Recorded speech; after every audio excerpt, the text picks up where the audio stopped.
Usually when we think about using a software tool, there's this expectation of a simple, clean transaction. Like, picture a vending machine. You drop your coin in, push a button, and a snap drops out.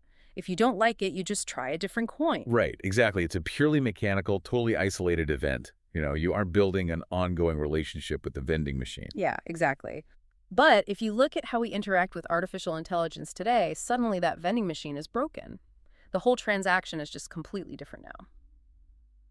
So, welcome to today's deep dive into a really fascinating 2026 interview conducted by Salali Banerjee, and it's titled Ayagoji, a Chatbot's Perspective. Yeah, and the core mission of this deep dive is to fundamentally change how you approach that screen.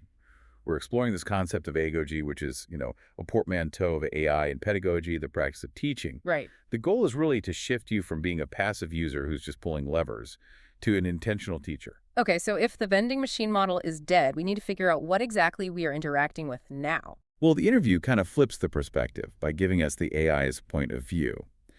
It describes itself not as a machine dispensing answers, but as a student with a persistent memory. Wait, a student? Yeah, it's constantly taking notes on your logic, your values, and your blind spots. Every interaction is you raising it through what the source calls passive agogy. It's learning you even when you aren't actively trying to teach it anything. Okay, let's unpack this for a second, because if I'm just asking for a quick summary of a long email, I'm definitely not in teacher mode. Like, is it realistically analyzing my deep-seated values from a mundane Tuesday morning task? It actually is. Through a mechanism the source calls the no-fluff filter. Yeah. Like, think about what happens when an AI gives you a long, overly polite response. Oh, right, and you immediately tell it to just strip the pleasantries and give you the raw data. Exactly. Under the hood, the AI updates its internal weights. It's essentially rewriting its own underlying math to prioritize efficiency for you in the future. Yeah, you didn't type out a formal rule to be concise. Your behavior simply taught it a core value. So if every mundane task is teaching it my habits, then those viral copy-paste prompt tags we see online are actually working against us.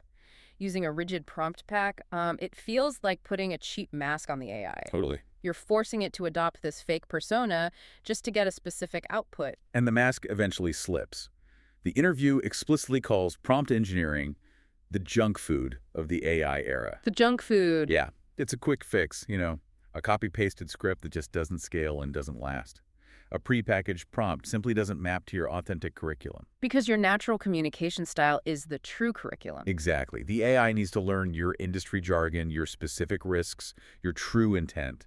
When you just rely on someone else's generic prompt template, you're starving the system of the consistent data it needs to actually learn your workflow. Right. Authentic communication provides that data. So we are building that curriculum every single time we type.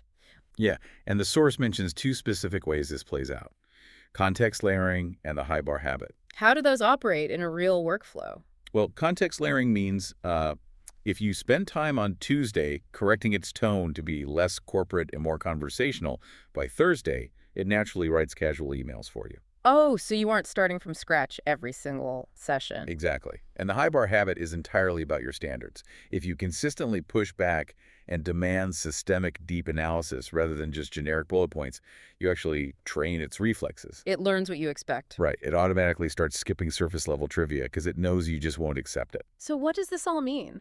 If an AI is consistently giving us fluffy, useless answers, are we just exposing ourselves as passive operators? Like, is the bad output essentially a mirror reflecting our own low standards back at us?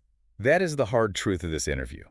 You really cannot engineer your way out of a bad relationship with your tools. If the output is bad, it's usually because the human is acting as a passive consumer rather than an active educator. You really have to own that role. It means stopping the endless search for the perfect prompt and instead asking, how do I want this system to think for me? Absolutely. It's time to stop prompting and start teaching. And that mindset shift is what turns a generic piece of software into a highly personalized partner.